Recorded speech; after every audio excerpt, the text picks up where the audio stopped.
Le deuxième objectif est un objectif humain.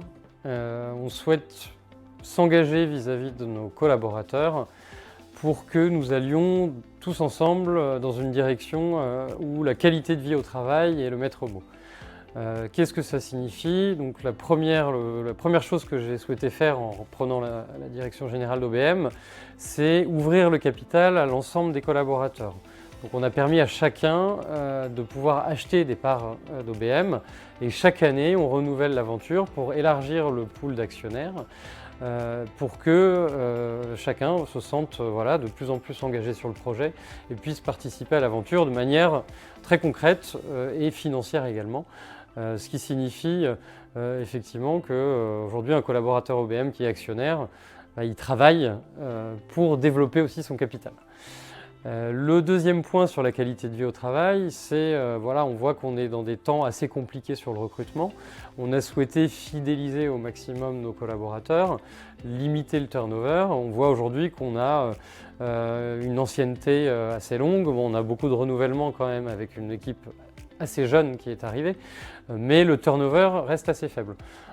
Et donc on va le mesurer chaque année pour être certain qu'on est encore une fois dans la bonne direction et que les salariés se sentent bien dans l'entreprise. C'est pour ça qu'on a lancé cette année également une enquête sur la qualité de vie au travail, donc un questionnaire qui va être posé à tous nos collaborateurs pour voir comment ils se sentent, est-ce qu'on pourrait améliorer un certain nombre de choses, quelles initiatives ils proposeraient pour que notre équipe soit soudée, que les projets se passent dans la bonne entente et dans la bonne communication.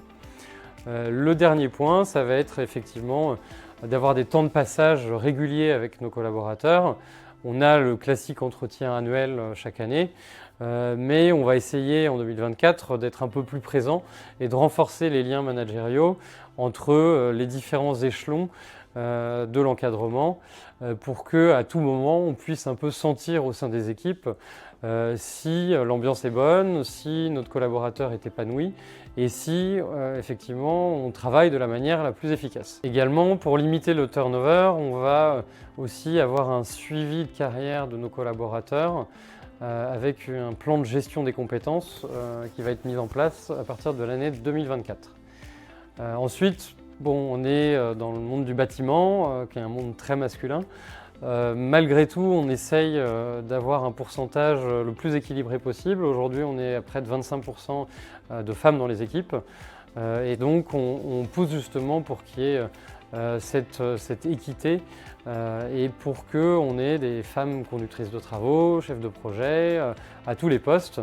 Aujourd'hui, on prône la diversité et l'égalité homme-femme et également l'équité.